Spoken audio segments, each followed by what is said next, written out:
इस वीडियो में हम डील करने वाले हैं एंटीहिस्टामाइन ड्रग को।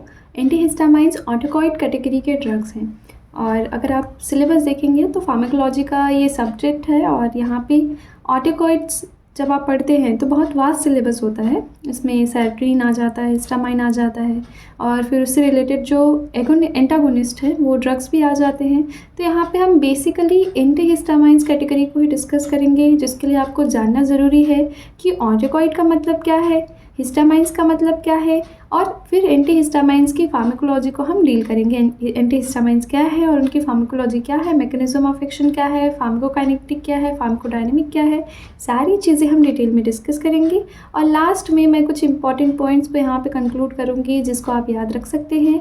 और ये जो पूरा का पूरा पीपीटी है वो बेसिकली आपके कॉम्पिटिटिव एग्ज़ाम के बेसिस पे है और साथ ही थ्योरी पेपर्स को भी कवर करता है, चाहे आप बी.फॉर्म लेवल पे जाएँ, एम.फॉर्म लेवल पे जाएँ, एमबीबीएस या मेडिकल नर्सिंग, आप किसी भी फील्ड में हो जिसमें फार्माकोलॉजी सब्जेक्ट है, तो वहाँ के सारे टॉपिक्स यहाँ कवर हो जाते हैं। क्विज क्वेश्चंस कुछ होंगे जो कि पुराने कॉम्पिटिटिव एग्जाम्स में जो लेटेस्ट पैटर्न है उसमें आए हुए हैं, उनके एक्सप्लेनेशंस भी आपको मिलेंगे। काफ़ी एडवांस लेवल के जो क्वेश्चंस है कि आ सकते हैं वो सारे भी मैंने यहाँ पे कुछ इंक्लूड किए हैं just to take a look at the revision points. So if you see autacoids के बारे में आपने कभी ना कभी सुना होगा अगर आप मेडिकल के फील्ड में पढ़ाई कर रहे हैं। ऑर्टिकॉइड्स एक तरह के लोकल हार्मोन्स हैं और अगर आप देखेंगे तो इस वर्ड का मीनिंग होता है basically it is a kind of Greek term. और ऑर्टिकॉइड को अगर आप डिवाइड करेंगे तो it is made up of two words, autos plus akos. Autos का मतलब होता है सेल्फ और एकोस का मतलब होता है हीलिंग सब्सटेंस और रेमेडी। तो ऑर्टिकॉइड्स क्या है? They are the self healing substance और remedy secreted by the cells locally. ऐसे आप इसको डिफाइन कर सकते हैं। पेपर में लिखने के लिए भी अच्छा है, याद रखने के लिए भी अच्छा है। ऑर्टिकॉइड्स मेरे ख्याल से सिंपली आपको समझ में आ रहा होगा और आप अगर उनकी कैटेगरीज देख लें तो आपको आइडिया लग जाएगा ऑर्टिकॉइड्स क्या है। 3 कैटेगरी में केमिकल बेसिस पे हम इनको क्लासीफाई कर सकते हैं। एक होता है अमाइन, दूसरा होता है लिपिड, तीसरा होता है पेप्टाइड। अमाइंस कैटेगरी में आप हिस्टामाइन ले लीजिए, सेरोटोनिन ले लीजिए। लिपिड कैटेगरी में प्रोस्टाग्लैंडिन्स जिसकी वजह से पेन, इन्फ्लामेशन चीज़ें होती है, ल्यूकोट्राइन्स है, प्लेटलेट एक्टिवेटिंग फैक्टर्स है। वैसे ही पेप्टाइड कैटेगरी में आप देखिए ब्रेडिकाइनिन है, एंजियोटेंसिन है, कैलिडीन है। तो ये सारी कैटेगरीज को आपको याद रखना पड़ेगा। Then we talk about the histamine. सिर्फ यहाँ पे हम याद रखिएगा जब आप एंटीहिस्टामाइन पढ़ते हैं तो आपको हिस्टामाइंस की एंटागोनिस्ट को पढ़ना पड़ता है। तो पहले आपको पता होना चाहिए कि हिस्टामाइन क्या है। हिस्टामाइन एक तरह के नाम में ही देखिए अमाइन लगा हुआ है। हिस्टा मतलब टिश्यू से रिलेटेड है। सो अगर आप हिस्टामाइन वर्ड को ब्रेक करेंगे तो you will get 2 words, histos plus amine. Histos का मतलब होता है टिश्यू, अमाइन का मतलब होता है derivative of ammonia. So histamines they are actually the biogenic amine present in many animal और प्लांट टिश्यूज। आप कोई भी प्लांट में अगर प्लांट्स की वजह से, अगर आपको प्लांट प्रोडक्ट की वजह से एलर्जिक रिएक्शन होता है या एनिमल्स की वजह से होता है तो उसके पीछे का रीज़न ये है कि एक की बॉडी का हिस्टामाइन दूसरे की बॉडी के हिस्टामाइन में एलर्जिक रिएक्शन कॉज करता है। तो हिस्टामाइंस को ध्यान में रखिएगा कि हर लिविंग ऑर्गेनिज्म के पास अलग अलग कैटेगरी का हिस्टामाइन हो सकता है। हिस्टामाइंस एक तरीके से अमाइन डेरिवेटिव्स है, अमोनिया के डेरिवेटिव्स है। इफ़ यू सी हिस्टामाइंस कौन से अमीनो एसिड से बना है तो आपको याद रखना पड़ेगा histamine is synthesised from histidine. Histidine amino acid से बना है और हिस्टिडीन का जो स्टोरेज है या हिस्टामाइन का जो स्टोरेज है मेनली आपको मास्ट सेल्स में मिलेगा, storage granules of mast cell. साथ ही कुछ दूसरे सेल्स में भी रहता है जैसे यूसिनोफिल्स है, वहाँ पे भी मिलेगा, बट मेनली हिस्टामाइन का स्टोरेज कौन सा टिश्यू है, कौन से सेल्स है? Mast cells. मास्ट सेल्स का जब डीग्रेनुलेशन होता है, बर्स्ट होती है मास्ट सेल्स, तब जाके हिस्टामाइन रिलीज हो जाता है। So it is one of the mediator involve in inflammation and hyper sensitivity reaction. जितने भी एलर्जिक रिएक्शंस होते हैं, ब्लिस्टर्स बन रहे हैं, अचानक से खुजली हो रही है, इरिटेशन हो रहा है, प्रूराइटिस हो रहा है, तो उन सब सिचुएशन में समझिए कि हिस्टामाइन मास्ट सेल्स रिलीज करती है। मैकेनिज्म ऑफ एक्शन या इफेक्ट ऑफ हिस्टामाइन अगर आप देखें अलग अलग तरह की बाइंडिंग के हिसाब से, क्योंकि हिस्टामाइन एक केमिकल है तो ये किसी न किसी रिसेप्टर से बाइंड करेगा और जिन रिसेप्टर से ये बाइंड करेगा उन्हें आप कहते हैं एच रिसेप्टर्स। तो अलग अलग तरह के रिसेप्टर की बाइंडिंग के हिसाब से हम हिस्टामाइन को अलग अलग कैटेगरी में क्लासीफाई करते हैं। फर्स्ट कैटेगरी होती है जैसे रिसेप्टर्स को पहले आप अगर क्लासीफाई कर ले तो हिस्टामाइन भी समझ में आ जाता है, अलग अलग रिसेप्टर के हिसाब से इम्पैक्ट अलग अलग होगा। हमारे पास यहाँ 4 कैटेगरी के हिस्टामाइन रिसेप्टर हैं जो अभी तक रिकॉग्नाइज हुए हैं। H1 receptor, H2 receptor, H3 receptor that is pre synaptic auto receptors and H4 receptors. चारों ही रिसेप्टर से हिस्टामाइन अलग अलग तरह के हिस्टामाइन बाइंड करते हैं और उन हिस्टामाइन के हिसाब से इफ़ेक्ट भी अलग अलग होता है। और मोस्टली ये जो एच रिसेप्टर्स हैं, हिस्टामाइन रिसेप्टर्स हैं, वो GPCRs हैं, जिनकी वजह से सेकेंडरी पाथवे स्टिमुलेट होगा और सेकेंडरी पाथवे स्टिमुलेशन के बाद आपको इम्पैक्ट मिलेगा। H1 रिसेप्टर में जैसे कैल्शियम आयन चैनल्स, वैसे ये तो टर्शियरी मैसेंजर की तरह हम इसको लेते हैं। H1 रिसेप्टर से जब हिस्टामाइन बाइंड करेगा तो कैल्शियम आयन चैनल्स ओपन हो जाएंगे, कैल्शियम कंसंट्रेशन सेल में बढ़ेगा और होगा स्मूथ मसल्स में कॉन्ट्रैक्शन, कैपिलरी परमेबिलिटी बढ़ती है। वैसे H2 रिसेप्टर्स के केस में CAMP, साइक्लिक एडेनोसिन मोनोफॉस्फेट, ये जो सेकेंडरी मैसेंजर है ये एक्टिवेट हो जाता है, इसका कंसंट्रेशन बढ़ता है, जिसकी वजह से गैस्ट्रिक एसिड सिक्रीशन बढ़ेगा। वैसे ये H3 रिसेप्टर है, ये आपके प्री सिनेप्टिक ऑटो रिसेप्टर्स के नाम से भी जाने जाते हैं। प्री सिनेप्टिक मतलब जैसे आप सिनेप्स में देखेंगे तो ऊपर वाली जो पहली न्यूरॉन है जिस साइड से इम्पल्स आ रहा है वो वाली न्यूरॉन का टर्मिनल पॉइंट होता है प्री सिनेप्टिक, तो उस टर्मिनल पॉइंट पे ये प्रेजेंट होंगे H3 रिसेप्टर्स। इनकी वजह से CMP डिक्रीज होगा, CMP का अमाउंट जो साइक्लिक एडेनोसिन मोनोफॉस्फेट है उनका कंसंट्रेशन कम होगा और as a result histamine levels brain में, लंग्स में, स्किन में, गैस्ट्रिक मुकोसा में कम हो जाएंगे और उसका कुछ एलर्जिक इफेक्ट यहाँ पे देखने को मिलेगा। H4 रिसेप्टर्स के केस में भी वैसे सेम इफेक्ट है, decrease in CMP concentration that will result in chemotaxis, cytokinin secretion. तो ये सब एक तरीके से आप देखिए इम्यून रिस्पॉन्स से रिलेटेड है और सेल्स काफ़ी प्रोटेक्टिव वे में साइटोकाइंस को रिलीज़ करती है। If you see the mast cells they release histamine. Overall अगर हम कंक्लूड करें कि हिस्टामाइन के लिबरेटर्स कौन हैं और किस वजह से हिस्टामाइन रिलीज़ हो सकता है, क्या इसके इम्पैक्ट हो सकते हैं, तो आप यहाँ पे देखिए मास्ट सेल्स जब हिस्टामाइन रिलीज़ करेगी तो बेसिक आपको सिम्टम्स क्या मिलेंगे, itching, urticaria, flushing, hypotension, ट्रैकिकार्डिया, bronchospasm, angioedema. Bronchospasm मतलब जो आपकी एयरवेज हैं उनमें स्पाज्म होगा, कॉन्ट्रैक्शन होगा। ट्रैकिकार्डिया मतलब आप समझते होंगे सांस लेने की दर बढ़ जाती है, ब्रीदिंग रेट बढ़ जाती है, हार्ट रेट बढ़ जाता है ट्रैकिकार्डिया, ब्रेडिकार्डिया में हार्ट रेट कम हो जाता है। एंजियोएडिमा, एंजियो मतलब होता है आपके आर्टरीज और उसमें एडिमा मतलब आर्टरीज में एडिमा या फिर हार्ट के पोर्शंस में एडिमा। तो ऐसे आपको सिम्टम्स देखने को मिल सकते हैं। और किस वजह से मास्ट सेल्स में डिग्रेनुलेशन होगा, किस वजह से हिस्टामाइन रिलीज होगा, तो उसके पीछे कई सारे जो प्लांट या दूसरे एनिमल्स से हिस्टामाइन रिलीज हो सकता है वो एक्टिवेटिंग फैक्टर्स हो सकते हैं, जैसे एंटीबॉडी रिएक्शन हो रहा है या फिर कई तरह के फूड सब्सटेंसेस को लेने से भी होता है, बाइल सॉल्ट्स के सिक्रीशन से, कई सारे ड्रग्स के ड्रग्स को लेने से भी मास्ट सेल्स में डिग्रेनुलेशन होता है। तो देखिए जो भी एलर्जिक रिएक्शन है जिन जिन चीज़ों की वजह से होता है उनकी वजह से हिस्टामाइन रिलीज हो सकता है। तो यहाँ पे ऐसा है हिस्टामाइन की वजह से ही बाहर का हिस्टामाइन जब आपके बॉडी में एंटर करेगा तो भी मास्ट सेल्स में डिग्रेनुलेशन होगा, उसके रिस्पॉन्स में फिर हिस्टामाइन रिलीज होगा और उसके रिस्पॉन्स में ये रिएक्शंस देखने को मिलेंगे। So if you are walking around in a very beautiful garden और wild wood then you will find a beautiful flower, और गलती से अगर आप उसने टच कर दिया, आपने उसको टच कर दिया और कहीं आपको इस तरह के सिम्टम्स दिख रहे हैं, बहुत ज़्यादा इचनेस, बहुत ज़्यादा कफिंग, स्नीजिंग, समझ लीजिए कि आपको एलर्जिक रिएक्शन हुआ है, मास्ट सेल्स में डिग्रेनुलेशन हुआ है और एलर्जी कॉज हुई है। तो एलर्जिक रिएक्शन जब डेवलप होती है तो उसके रिस्पॉन्स में दिए जाते हैं anti allergic drug, also called as anti histamine. Anti word का ही मतलब होता है अगेंस्ट एंड हिस्टामाइन मतलब तो मैंने पहले ही बताया था, against histidine amino acid, that is the meaning of anti histamine. What they do, they block the action of histamine. जो हिस्टामाइंस की एक्टिविटी है उसको ये ब्लॉक करेंगे, उनके अगेंस्ट एक्शन शो करेंगे। तो हिस्टामाइन रिसेप्टर्स के लिए अगर हिस्टामाइन एगोनिस्ट है तो एंटी हिस्टामाइन क्या होंगे, एंटागोनिस्ट होंगे, इसके अपोजिट रिएक्शन कॉज करेंगे।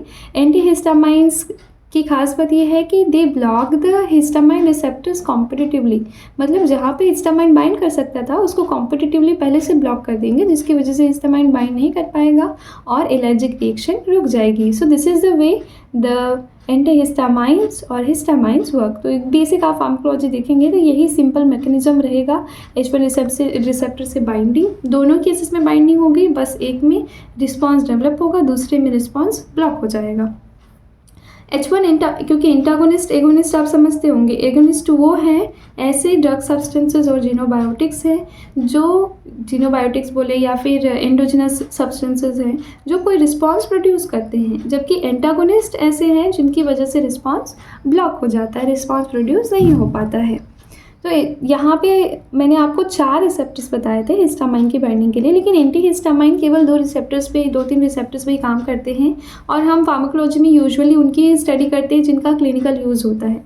जैसे H1 एंटागोनिस्ट होंगे जो H1 रिसेप्टर से बाइंड करने वाले हिस्टामाइन होंगे, उनका काफ़ी ज़्यादा क्लिनिकल सिग्निफिकेंस है, तो इस कैटेगरी को हम डील करेंगे। बाकी H2 H3 में तो बहुत नाम मात्र की, H3 में तो बिल्कुल भी क्लिनिकल सिग्निफिकेंस के ड्रग्स नहीं हैं और H4 तो अभी तक डिस्कवर हुआ भी नहीं है, काफ़ी रिसर्च में है। तो यहाँ पे दिमाग में आपको रखना पड़ेगा सबसे इम्पॉर्टेंट है H1 ब्लॉकर्स या H1 हिस्टामाइंस, H1 एंटीहिस्टामाइंस।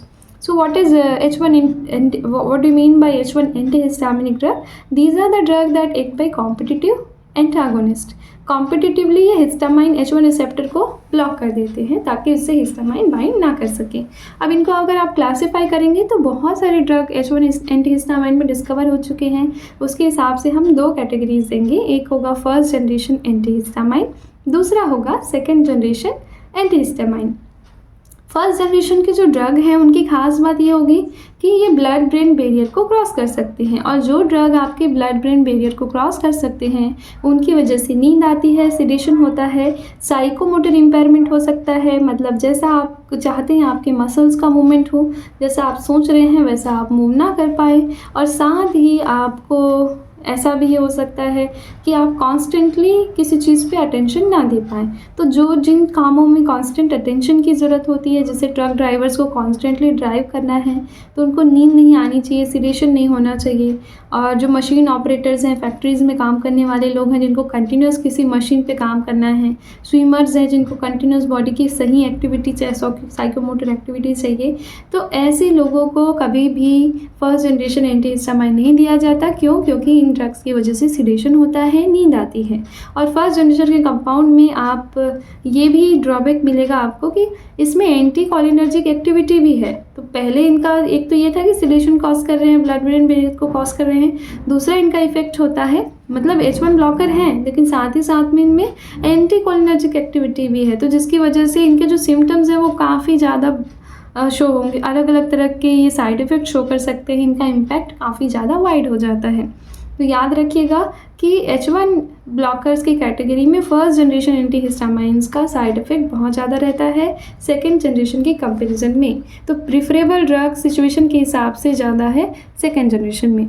सेकेंड जनरेशन के एंटीहिस्टामाइन ज़्यादा बेहतर क्यों है? क्योंकि इनमें सीनेस पेनिट्रेशन, मतलब ब्लड ब्रेन बैरियर को क्रॉस करने की कैपेसिटी मिनिमल होती है और इनमें सिडेशन नहीं होता, एंटीकोलिनर्जिक इफेक्ट भी नहीं होता। सिडेशन क्यों नहीं होता? क्योंकि सीनेस बैरियर को ये क्रॉस नहीं कर पाते हैं। जो ड्रग ब्रेन में जाके काम नहीं कर पाएगी, ब्रेन में एंटर नहीं कर पाती, उनमें क्योंकि सिडेशन का मेन सेंटर आपके ब्रेन में है तो सिडेशन कॉज नहीं करेंगे। एंटीकोलिनर्जिक इफेक्ट्स लेकिन यहाँ पे देखने को मिलेगा, यानी कोलिनेस्टरेज जो एंजाइम है उस पर इनका अपोजिट इफेक्ट देखने को मिलेगा और उसकी वजह से अलग अलग सिम्टम्स देखने को नहीं मिलेगा। That is my mistake. Anticholinergic effect नहीं होता, सिडेशन नहीं होता, इसी वजह से सेकेंड जनरेशन एंटीहिस्टामाइन ज़्यादा बेहतर ड्रग है। और उनके कुछ एग्जांपल्स हैं cetirizine, azelastine, and they are having extra anti allergic mechanism. तो एलर्जी के केस में मोस्ट प्रेफरेबल होता है सिट्रीजिन, एजुलेस्टिन। और आप ध्यान में रखेंगे क्योंकि इन कैटेगरी के ड्रग्स में सिडेशन कम होता है, तो लैक ऑफ सिडेशन की वजह से आप ट्रक ड्राइवर्स को ये प्रिस्क्राइब कर सकते हैं। और एप्लीकेशन क्या होता है एलर्जीज को ट्रीट करने के लिए, and if you see they are mainly used for treating allergies, क्योंकि मैंने पहले भी मेंशन किया कि इसके ज़्यादा ड्रग हैं उनमें एक्स्ट्रा एंटी एलर्जिक मैकेनिज्म्स होता है। Then we have the first generation antihistamine. First generation antihistamine में आप उनके रिएक्शन के बेसिस पे कितना सेडेशन कॉज करते हैं, कितना परसेंटेज ब्लड ब्रेन बैरियर को क्रॉस करता है, उसके बेसिस पे हम 3 कैटेगरीज में क्लासीफाई करेंगे। एक होगा हाईली सेडेटिव ड्रग, दूसरा होता है मॉडरेटेड सेडेशन वाले ड्रग्स, तीसरे होते हैं मिल्डली सेडेटिव ड्रग। एक जो बहुत ज़्यादा सेडेशन कॉज करेंगे, दूसरे जो कम कॉज करेंगे और जो minimal side effects, minimal sedation show करेंगे। हाईली सेडेटिव ड्रग की कैटेगरी में आप ले लीजिए डाइफेनहाइड्रामीन, डाइमेनहाइड्रेनेट, प्रोमेथाजीन, हाइड्रोक्सीजीन एंड डॉक्सिपिन। डॉक्सिपिन यहाँ पे इंपॉर्टेंट क्लास ऑफ ड्रग है। और हाइड्रोक्सीजीन के बारे में आपने सुना होगा कि हाइड्रोक्सीजीन को आप यूज़ करते हैं एंटी एंजाइटी ड्रग के फॉर्म में भी। क्यों? क्योंकि सेडेशन कॉज करता है। तो इस कैटेगरी के ड्रग्स का हाईली सेडेटिव में काफ़ी इनका anti anxiety, anti depression category में इस्तेमाल होता है, तो इसको ध्यान में रखना पड़ेगा। कफ मेडिकेशंस में भी इनका यूज़ होता है। मॉडरेटली सेडेटिव ड्रग्स की कैटेगरी में भी है, जैसे फेनिरामीन है, साइप्रोहेप्टेडिन को आपने सुना होगा। Cyproheptadine is used as used in appetite cases. भूख नहीं लगती है तो साइप्रोहेप्टेडिन लेते हैं। मैक्लीजीन है, बुक्लीजीन है, सिनेरिजीन है, these are very important drugs. यहाँ पे ऐसा नहीं है कि सेडेशन कॉज कर रहा है तो इंपॉर्टेंट नहीं होगा, सेडेशन कॉज कर रहा है वो भी इंपॉर्टेंट होगा, लेकिन पेशेंट टू पेशेंट जो यूज़ है वो वेरी करेगा। एंटी एलर्जिक के फॉर्म में अगर इंपॉर्टेंट नहीं है तो किसी और कैटेगरी में इंपॉर्टेंट होगा, लेकिन एंटीहिस्टामाइंस का हर जगह पे यूज़ होता है, हर फील्ड में। आप हर अलग अलग ड्रग्स, अलग अलग डिजीज़ कैटेगरीज के हिसाब से इनके यूज़ को क्लासीफाई कर सकते हैं। ये क्लासिफिकेशन सिर्फ सेडेशन के बेसिस पे है और एंटी एलर्जिक इफेक्ट के बेसिस। मल्टी सेडेटिव ड्रग्स में देखिए क्लोरफेनिरामीन है, मैपिरामीन है, साइक्लिजीन है, क्लेमास्टीन है। तो ये एग्जाम्पल्स आप दिमाग में रख सकते हैं। ये कुछ बहुत इंपॉर्टेंट एग्जाम्पल्स हैं। बाकी और भी कुछ ड्रग्स हम आप इंक्लूड कर सकते हैं, अलग अलग रेफरेंसेस में अलग अलग मिलेगा। ये जो मैंने लिया है कंटेंट, ये मोस्टली जो बेस्ट रेफरेंसेस हैं मेडिकल की बुक्स में, जैसे गुडमैन गिलमैन हो गया, केडी त्रिपाठी है, और ऐसे कुछ 2-3 और कैटजुंग, और जो इम्पॉर्टेंट कैटेगरी के बुक्स हैं उनमें से लिया गया है। तो आप इनको काफ़ी स्टैंडर्ड कंटेंट मान के चल सकते हैं और किसी भी मेडिकल एग्जामिनेशन के लिए भी आप इसे इस्तेमाल कर सकते हैं। If you will see the use of first generation antihistamine, use के हिसाब से हम 3 कैटेगरी ले सकते हैं। एक तो ऐसे जिनका इस्तेमाल आप H1 ब्लॉकिंग एक्शन की वजह से करते हैं। अब H1 ब्लॉकिंग एक्शन है मतलब एलर्जिक रिएक्शन को प्रिवेंट करने के लिए है। तो एलर्जिक कंडीशन जैसे कि ईचिंग हो रही है, अर्टिकेरिया बहुत ज़्यादा एक तरीके से आपके ब्लिस्टर वाली खुजली की कंडीशन होती है, हे फीवर है, तो ऐसे सिचुएशंस में H1 ब्लॉकिंग एक्शन की वजह से आप एंटीहिस्टामाइंस को यूज़ कर सकते हैं। इंसेक्ट बाइट के केस में भी है, आईवी पॉइजनिंग के केस में है, और कई सारी एडवर्स रिएक्शंस को प्रिवेंट करने के लिए आप H1 ब्लॉकिंग एक्शन का इस्तेमाल कर सकते हैं, मतलब ऐसे ड्रग्स का जिनका H1 ब्लॉकिंग एक्शन ज़्यादा है। दूसरा है एंटीकोलिनर्जिक प्रॉपर्टी के बेसिस पे, जैसे मैंने पहले बताया था कि फर्स्ट जनरेशन एंटीहिस्टामाइन में ब्लॉकिंग एक्शन भी है, H1 ब्लॉकिंग एक्शन, और दूसरा एंटीकोलिनर्जिक प्रॉपर्टी भी है। तो एंटीकोलिनर्जिक प्रॉपर्टी के बेसिस पे आप इसको कॉमन कोल्ड में यूज़ कर सकते हैं, क्योंकि राइनाइटिस की कंडीशन है उसमें एंटीकोलिनर्जिक प्रॉपर्टी की ज़रूरत होती है। तो राइनोरिया की कंडीशन है, नाक बहती है, तो इस कंडीशन में हम इसको इस्तेमाल कर सकते हैं। मोशन सिकनेस है, प्रोफाइलेक्टिक एजेंट की तरह काम करता है मोशन सिकनेस में। और पार्किंसनिज्म है, इसमें भी आप इस्तेमाल कर सकते हैं। प्रोमेथाजीन पार्किंसनिज्म में बहुत वाइडली यूज़ होता है। और एक्यूट मस्कुलर डिस्टोनिया यानी कि मसल्स का बहुत ज़्यादा स्ट्रॉन्ग कॉन्ट्रैक्शन है, रिलैक्सेशन है, मसल्स की इनएक्टिविटी है, तो उसमें हम इसे इस्तेमाल कर सकते हैं। नेक्स्ट आप देखेंगे कुछ और इस्तेमाल भी हैं, जैसे इडियोपैथिक प्लूराइटिस, ऐसी खुजली जिसका कोई कारण नहीं पता है, तो उसमें फर्स्ट जनरेशन एंटीहिस्टामाइन को प्रेफर किया जाता है। सिनेरिजीन है, काफ़ी यूज़फुल होता है वर्टिको में, वर्टिको के केस में सिनेरिजीन को प्रिस्क्राइब किया जाता है। ये दिमाग में रखना इंपॉर्टेंट है। सिनेरिजीन का इस्तेमाल कहाँ किया जाता है? वर्टिको के केस में। वर्टिको आपको समझ में आता होगा, खड़े खड़े अचानक से ऐसे सिर घूमने जैसा महसूस होता है, तो उसको बोला जाता है वर्टिको। उस सिचुएशन के ट्रीटमेंट के लिए सिनेरिजीन का इस्तेमाल कर सकते हैं। एडवर्स इफेक्ट देखिए फर्स्ट जनरेशन एंटीहिस्टामिनिक ड्रग्स के, तो मेजर जो एडवर्स इफेक्ट है फर्स्ट जनरेशन के वो सेडेशन, कई टाइम से मैंने डिस्कस किया है, और कुछ साइकोमोटर इम्पेयरमेंट को आप इंक्लूड कर सकते हैं। एंटीकोलिनर्जिक इफेक्ट में dryness of mouth, blood vision, urinary retention, constipation. जो एंटीकोलिनर्जिक ड्रग के इफेक्ट है वही यहाँ पे आपको फर्स्ट जनरेशन में भी देखने को मिलेगा। Next, if you will see the pharmacokinetic of H1 antihistaminic drugs में conventionally जो H1 antihistaminics है, they are very well absorbed by oral route. तो oral route से बहुत अच्छे से इनको आप administer कर सकते हैं बॉडी में. कुछ केसेस में जैसे बहुत स्ट्रॉन्ग एलर्जी है तो पेरेंटेरल रूट भी प्रेफर करते हैं. और इनका अगर आप मेटाबॉलिज्म देखेंगे तो they are basically metabolised in liver and they are excreted through urine. किसी भी तरीके से इनका जो टॉक्सिसिटी है यूजुअली बॉडी में नहीं होता, आराम से इनका मेटाबॉलिज्म हो जाता है और एक्सक्रीशन यूरिन के थ्रू हो जाता है. And if you will C there distribution, it is wide and पूरी बॉडी में ये डिस्ट्रीब्यूट होगा. अब ब्रेन में भी इसकी डिस्ट्रीब्यूशन होता है, फर्स्ट जनरेशन का ज़्यादा है. The newer compound if you will C they can penetrate the penetration to the brain for newer compound like second generation antihistaminic drug that is less. तो इस वजह से sedation नहीं होता और या फिर थोड़ा बहुत होता है, ऐसी कंडीशन भी होती है तो ब्लड ब्रेन बैरियर को क्रॉस करने की कैपेसिटी घट जाती है, तो ब्रेन में डिस्ट्रीब्यूशन लो हो जाएगा सेकेंड जनरेशन के केस में. बस फर्स्ट जनरेशन में बॉडी और ब्रेन हम दोनों को इंक्लूड करेंगे. ड्यूरेशन ऑफ एक्शन याद रखिएगा, इट इज़ 4 to 6 hours. और कुछ ड्रग्स हैं जिनका ड्यूरेशन ऑफ एक्शन बहुत लंबा भी होता है, जैसे कि मैक्लोजीन है, क्लोरफेनिरामीन है, मेसोलेस्टिन है, लोराटिडीन है, सिट्रिजीन है, फेक्सोफेनाडीन है. ये जो ड्रग्स हैं इनका अब अगर फार्माकोकाइनेटिक प्रोफाइल देखेंगे तो इनका जो ड्यूरेशन ऑफ एक्शन है दैट इज़ वेरी मच 1 से 2 दिन लग सकता, 1 से 2 दिन या 12 से 24 घंटे तक का भी हम एक देते हैं account. Now let us talk about the second generation antihistaminic drug. इसमें है terfenadine. Terfenadine you can consider it as one of the fastest acting antihistaminic drug. और इसका अगर ओवरडोज हो जाए तो एक कंडीशन डेवलप होती है जो पेपर में बहुत बार आता है, that is called as torsades de pointes, prolongation of QTC interval, manifested by prolongation of QTC interval. और इसका पीछे का रीज़न क्या है? blocking of blocks cardiac delayed rectifier Kleypas channel. So this overdose, in overdose cases terfenadine, it blocks the cardiac delayed rectifier Kleypas channel, and this will result in polymorphic ventricular tachycardia, and that polymorphic ventricular tachycardia is known as Torsades de Pointes.